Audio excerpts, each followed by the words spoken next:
Paul Brest, welcome to Stiftung Mercator. What advice would you give to foundations that want to make a difference in climate policy? I think that one can think about climate policy in two different ways. One is working on adaptation, and the other is mitigation. And I think the Hewlett Foundation, like Mercator, works mainly in the mitigation area, and that's a really quite different set of strategies, because for us that means trying to change policy, mostly in government, although sometime on the business side. And we tend to work quite what I guess one might call upstream, that is working to change government policies that will eventually affect the way businesses and individuals behave, mainly to reduce CO2 emissions through increased energy efficiency or changing the kinds of inputs into energy. And I think the major advice is to be smart about doing advocacy. And of course, how you're smart about advocacy is, there's a lot of work that goes into that. But it fundamentally requires understanding who is it that is going to make the policy decisions that you're trying to influence, and then using the same techniques that lobbyists use. We ourselves, I don't know what the case is for German foundations, but American foundations are not permitted to lobby, but we can support organizations, our grantees, that are permitted to lobby.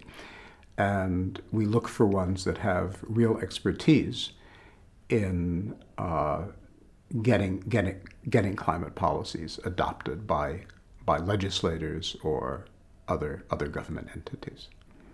What was the trigger for the creation of the Climate Works Foundation, and what made it successful?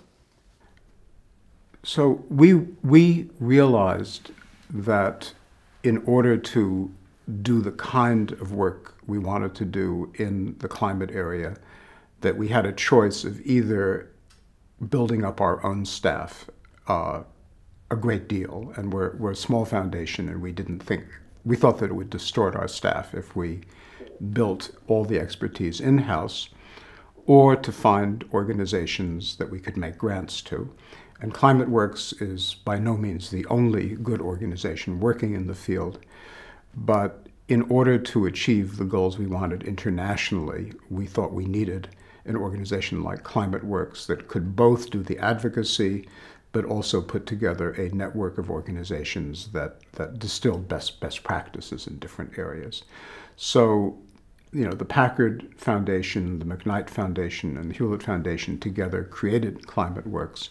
And I think for each one of them, for each one of us, having an organization that could do re-granting to nonprofits all over the world was a way of putting expertise in one place and relieving ourselves of the burden of having to have additional staff. And I think Climate Works has succeeded because it's met those needs very well. And what accomplishments are you most proud of in your career?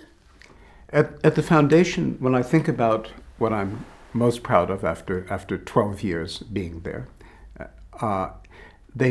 most of the work involves some combination of collaboration with other foundations and advocacy.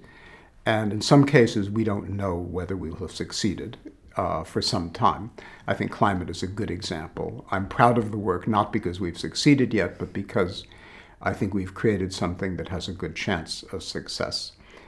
And I guess when I say a good chance of success, I should say something else that's an ingredient of being proud is taking risks where success is by no means assured, but there is you've done your best in order to achieve success. So I think of one case where we succeeded, a collaboration with 5 other foundations to protect millions of acres of a coastal rainforest in British Columbia.